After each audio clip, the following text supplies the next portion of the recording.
তোমরা তো অসম্ভবকে সম্ভব করেছো। তোমরা সত্যি পুণ্যবান। প্রভুর আশীর্বাদ আছে তোমার উপরে।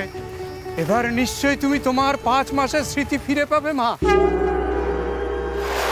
অদ্বিতীয়া, তুমি ঠিক কি ভাবছো বলো তো? এই প্রদীপ দুটো ভাসাবে কি করে? এই নদীর খাড়িতে যা স্রোত, তাতে দুটো প্রদীপ তো অনেক দূরের কথা। একটা প্রদীপও কি ওই পারে পৌঁছবে? নদীর স্রোতের প্রদীপগুলো উল্টে যাবে না তো? ওফো জিজি, আপনি এত টেনশন করছেন কেন? আমি তো বললাম I have a great idea. আরে বাবা, সেই আইডিয়াটা কি সেটাই তো জানতে চাইছি তখন থেকে। আচ্ছা বাবা, বলছি। ওই ফুলগ্রামের মহিলারা আপনাকে তো দারুণভাবে দেখছিল। সেটা দেখে ওই রমাদি আমাকে বললেন যে খুব সাবধান, তোমার বরকে একদম সোনার গৌরাঙ্গের মতন দেখতে, তাই নিজের আঁচলে বরকে বেঁধে রাখো।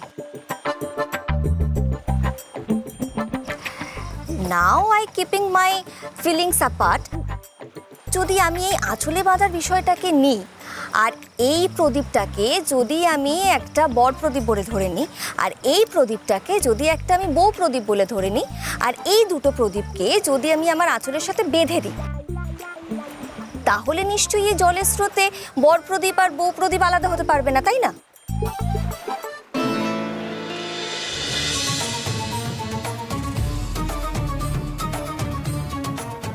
অদ্বিতীয় আর কিচ্ছু মনে নেই, তাও ওই বরকে আঁচলে বেঁধে রাখার কথাটাই এত গুরুত্ব দিল।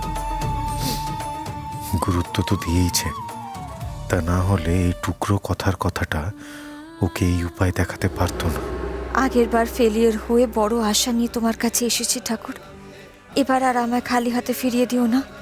আমার এই 5 মাসের স্মৃতি ফিরিয়ে দাও প্লিজ।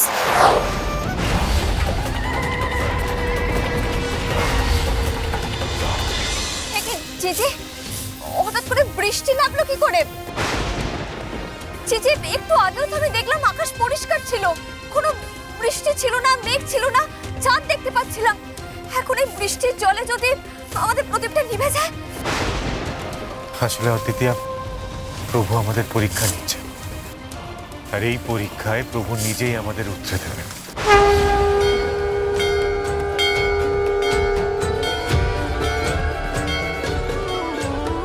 তুমি ত্রাতা সংকটে ঘোর, তুমি ছায়া দুর্দিনে, প্রাণপতি এই আকুতি করে সর্বদিন জনে।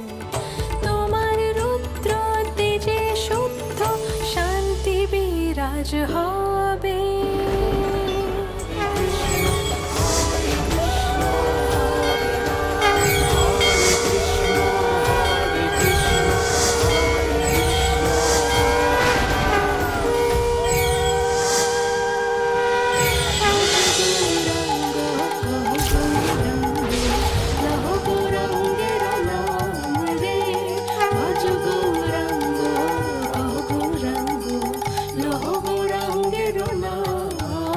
চিচি, আমাদের প্রদীপ দুটো ওপারে গিয়ে ঠেকে গেছে।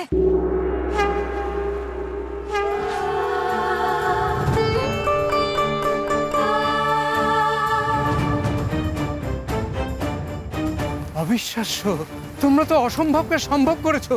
তোমরা সত্যি পুণ্যবান। প্রভুর আশীর্বাদ আছে তোমার উপরে। এবার নিশ্চয়ই তুমি তোমার 5 মাসের স্মৃতি ফিরে পাবে মা।